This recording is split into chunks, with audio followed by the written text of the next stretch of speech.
Yes. Catchment areas. Mr. Speaker. Member for Kandui. Okay, I'll give you. Member for Kandui. Thank you, Honorable Speaker, for the... You have 2 minutes. Thank you, Honorable Speaker, for the opportunity. 3 things. I support wholeheartedly the government's efforts to write off the debts. And I just pray that this time round, let us have a clear balance sheet, because these debts were written off in 2012, but they have still been appearing in the books. I wholeheartedly support the payment of farmers and employees of Nzoia Sugar, people who have failed to send their children to school because of non-payment.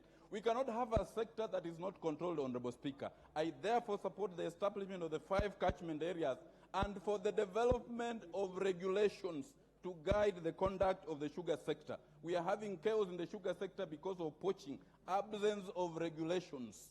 And equally, I support the funds to be put towards supporting the Kenya Sugar Research Institute to enable us to be able to develop new early maturing canes to be able to pay our farmers.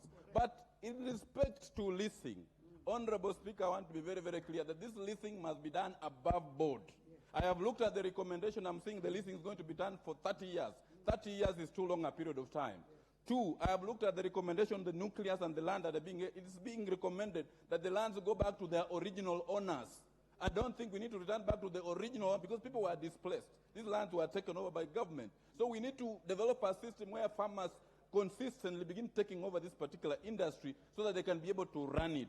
Any recommendation that is pro-farmer to empower the farmer to run this particular industry is ultimately welcome. But we must do away with the sugar barons and the sugar economic bandits who have brought the confusion in this particular sector by importing sugar and doing cane poaching.